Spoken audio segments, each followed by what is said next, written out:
Assalamualaikum warahmatullahi wabarakatuh. Perkenalkan, saya Dan Hawa Rizvi. Video ini saya buat untuk melengkapi tugas ujian akhir semester saya. Saya akan mempresentasikan materi saya yang berjudul menyusun laporan keuangan konsolidasi untuk penjualan aset tetap arus ke bawah. Yang pertama ada penjelasan laba antar perusahaan atas aktiva tetap yang tidak dapat disusutkan antar perusahaan.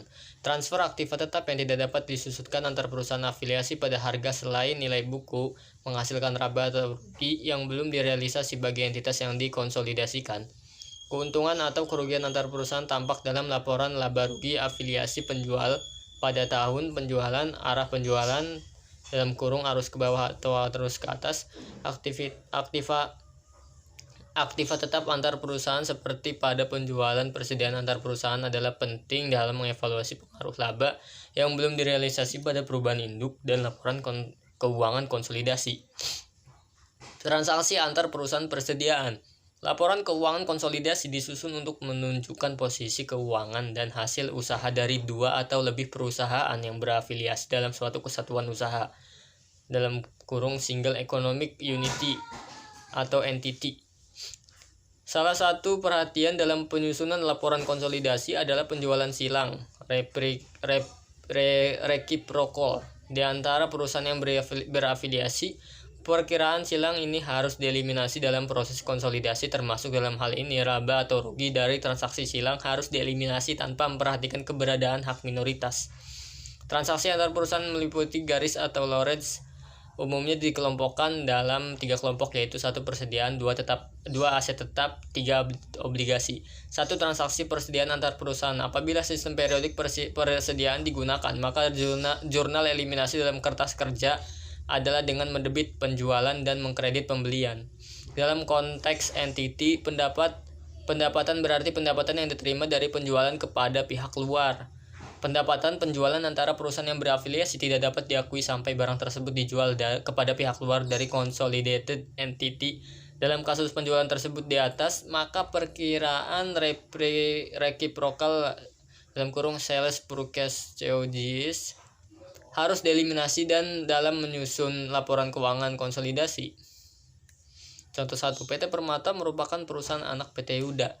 Pada tahun 2010, untuk memasarkan salah satu produk PT Permata, seluruh pembelian PT Yuda berasal dari PT Permata dengan harga faktur 20% di atas harga pokok.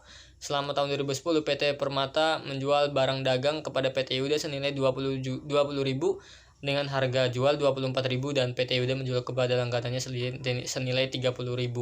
Jurnal yang berkaitan dengan transaksi masing-masing perusahaan adalah sebagai berikut. PT Permata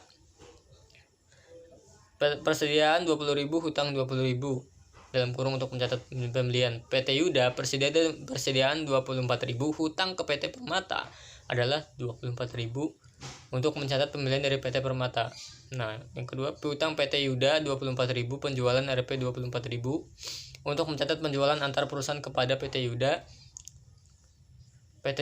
Piutang Rp 30.000, penjualan Rp 30.000 untuk mencatat penjualan kepada pelanggan. Harga pokok penjualan PT Permata 20.000, persediaannya 20.000 untuk mencatat harga pokok penjualan ke PT Yuda.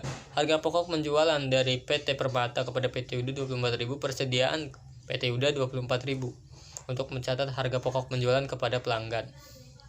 Kertas konsolidasi PT Permata pada akhir tahun 2010 adalah sebagai berikut. PT Permata 24.000, PT Yuda 30.000, penyesuaian eliminasi dan konsolidasi 24.000, konsolidasi 30.000. Harga pokok penjualan PT Permata 20.000, PT Yuda 24.000, penyesuaian dan eliminasi 24.000, konsolidasi 20.000. Laba kotor PT Permata 4.000, PT Yuda 6.000, konsolidasinya 10.000.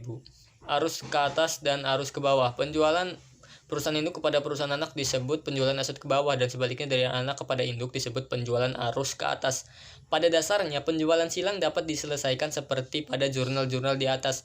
Yang menjadi masalah adalah pada laporan individual induk, anak, serta konsolidasi yang tidak mencerminkan konsolidasi laba bersih yang sama antara arus bawah dan arus ke atas.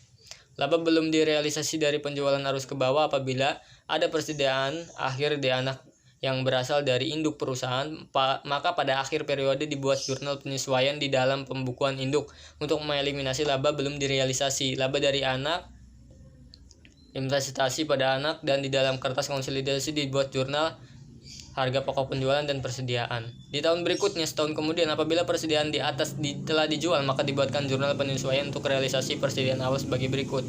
Investasi pada anak, laba dari anak. Laba belum direalisasi dari penjualan arus ke atas apabila laba belum direalisasi dari penjualan arus ke atas apabila terdapat persediaan akhir di induk yang berasal dari anak, maka jurnal penyesuaian pada akhir periode dihitung sebesar laba belum direalisasi dikalikan dengan persentase kepemilikan sebagai berikut. Laba dari anak, investasi dari anak. Laba belum direalisasi dikali persen kepemilikan. Dan di dalam kertas kerja konsolidasi dibuat jurnal harga pokok penjualan, persediaan. Dalam kurung laba belum direalisasi kali pemilik persen kepemilikan. Transaksi antar perusahaan aktiva tetap. Dalam transaksi jual beli aktiva tetap antar perusahaan induk dan perusahaan anak terdapat dua masalah yang timbul, yaitu masalah laba atau rugi yang harus dieliminasi dan masalah penyusutan aktiva tetap bagi perusahaan yang membeli. Ada 3 hal yang harus diperhatikan dalam penjualan aktiva tetap antar afiliasi. Laba atau rugi telah diakui oleh perusahaan penjual harus dieliminasi. Aktiva tetap pada perusahaan dicatat terlalu besar. Akibat depresiasinya harus dicatat sebesar nilainya semula hingga harus dilakukan eliminasi. Jurnal eliminasi yang diperlukan berdasarkan periode jual beli, akhir periode pelaporan, laba penjualan aktiva tetap dan aktiva tetap. Yang kedua, laba pada periode yang sama dengan pelaporan laba penjualan aktiva tetap, aktiva penyusutan aktiva tetap, penyusutan aktiva tetap. Yang ketiga, periode sebelum laporan laba ditahan. Yang ketiga, periode sebelum pelaporan laba ditahan, aktiva penyusutan aktiva tetap, aktiva penyusutan aktiva tetap, penyusutan aktiva tetap. Aset tetap yang disusutkan, penjualan arus ke bawah, aktiva tetap yang dapat disusutkan penjualan arus ke bawah pada akhir tahun, penjualan aktiva tetap yang dapat disusutkan dari induk ke anak perusahaan menyebabkan adanya keuntungan yang belum direalisasi pada akhir periode. Menurut metode ekuitas, oleh karena itu perlu menyesuaikan laba investasi untuk seluruh laba yang belum direalisasi, laba dari anak, investasi pada anak. Atau 2. Keuntungan atas penjualan aset tidak boleh disajikan dalam pelaporan laba rugi konsolidasi, dan nilai aset yang seharusnya masuk ke dalam neraca konsolidasi adalah nilai yang dapat disusutkan oleh entitas konsolidasi. Pengaruh ini diselesaikan dengan eliminasi pada kertas kerja konsolidasi sebagai berikut. Keuntungan atas penjualan aset dan aset. B. Penjualan arus ke bawah pada awal tahun. Untuk mengeliminasi penjualan antar perusahaan pada awal tahun, perusahaan induk harus membuat jurnal sebagai berikut. Laba dari anak, investasi pada anak, investasi anak, laba dari anak. Aset yang dapat disusutkan, transfer aktiva tetap yang dapat disusutkan antar perusahaan afiliasi pada harga selain nilai buku menghasilkan laba atau rugi yang belum direalisasi bagi entitas yang dikonsolidasikan. Keuntungan atau kerugian yang belum direalisasi tersebut dan pengaruhnya harus dieliminasi dari pendapatan. Pengaruhnya juga harus dieliminasi dari dalam penyiapan laporan keuangan konsolidasi. Penjualan tanah arus ke bawah, downstream, mengeliminasi laba yang belum direalisasi atas penjualan tanah kepada anak. Jurnalnya sebagai berikut, laba dari anak, investasi pada anak. Terima kasih. Wassalamualaikum warahmatullahi wabarakatuh.